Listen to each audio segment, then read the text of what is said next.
मैं भी आपको दिखा रहा हूँ यूट्यूब का कमेंट, जो कि था एक डाइटिशियन क्रिएटर की वीडियो के ऊपर। आपको स्पॉट करना है कि इसमें क्या इशू है। मैं कमेंट पढ़कर सुना देता हूँ। आप ही मेरी शादी है नवंबर में, 1.5 महीने से डाइट पर हूँ। जिम भी ज्वाइन किया है। सुबह में पहले कहवा पीती हूँ, अजवाइन, जीरा, कलौंजी, सौंफ, उसमें शहद और नींबू ऐड करके। फिर 11 बजे के करीब एक एप्पल भी खा लेती हूँ कभी कभार। दोपहर में ज़्यादातर सलाद होती है, लोबिया, चने, प्याज, टमाटर, खीरा, उसमें थोड़ी दही और चटनी डाल के, और उसके बाद आधी रोटी। उसके 2 घंटे के बाद वही सुबह वाला कहवा पी के जिम जाती हूँ। 1.5 घंटा एक्सरसाइज करती हूँ। आने के बाद दूध में प्रोटीन पाउडर मिला के पीती हूँ। वो प्रोटीन पाउडर है होममेड, जो बनाया है नट्स और ड्राई फ्रूट से। मगरिब से पहले डिनर, जिसमें स्टीम्ड चिकन और कभी कभी रोटी। मगर वेट वैसे कम नहीं हुआ जैसे मेहनत की है 1.5 महीने से। सिर्फ और सिर्फ 1.5 महीने में 4 kg लूज़ हुआ है।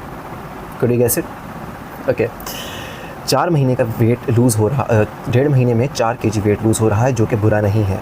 It is perfectly fine. मुझे शुरू में कमेंट पढ़ते हुए लग रहा था कि 1 kg भी वेट लूज़ नहीं हुआ। दूसरा कि इतनी ज़्यादा मेहनत के बावजूद लग रहा है, तो मेहनत का जो वर्ड आया है, ऐड हुआ है, उसका मतलब ये है कि आपने छोटे छोटे गोल सेट करके अपनी लाइफ में छोटे छोटे चेंजेस ला के इम्प्रूवमेंट्स नहीं की हैं। आपने डायरेक्ट बड़ा गोल सेट किया, 1.5 महीने के अंदर उसी को अचीव करने की कोशिश की, जिसकी वजह से आपको मासिव चेंजेस करने पड़े अपने डेली रूटीन के अंदर। और ये पढ़कर लग रहा है कि काफ़ी रिस्ट्रिक्टेड रेजिमेंट है, तो उस हिसाब से वो मेहनत बहुत ज़्यादा फील हो रही है। उसके हिसाब से वो नतीजा जस्टिफाई नहीं हो पा रहा कि यार 4 kg ही सिर्फ लूज़ हुआ है 1.5 महीने के अंदर। दूसरा इशू ये कि अच्छा, जब यूजुअली ये होता है कि जब हम एक एक चीज़ की हिस्ट्री लेते हैं कि भाई आपको एक एक चीज़ बतानी है जो आपने हलक से उतारी है, चाहे वो पानी का गिलास ही क्यों ना हो, तो फिर बहुत सी चीज़ें ऐसी भी निकल के आती हैं जो लोग यूजुअली बताने में भूल जाते हैं। तो फिर आपको पता चल जाता है कि भाई इस वजह से हो रहा है आपका कैलोरिक सरप्लस। जो दूसरी वजह है, इसके अंदर वो लिखी हुई है प्रोटीन पाउडर। अब हमें नहीं मालूम कि इसकी क्वांटिटी कितनी यूज़ की गई है। दूसरा कि जितने भी होममेड प्रोटीन पाउडर्स हैं, जो कि एक्चुअल इशू है, वो तो अफोर्डेबिलिटी का है कि हम अफोर्ड नहीं कर सकते। उसकी वजह से हम चाहते हैं कि हम होममेड प्रोटीन पाउडर्स बना लें यूट्यूब की वीडियोज़ देख के। यूट्यूब की वीडियोज़ देखने के बाद में जो पाउडर्स बनते हैं,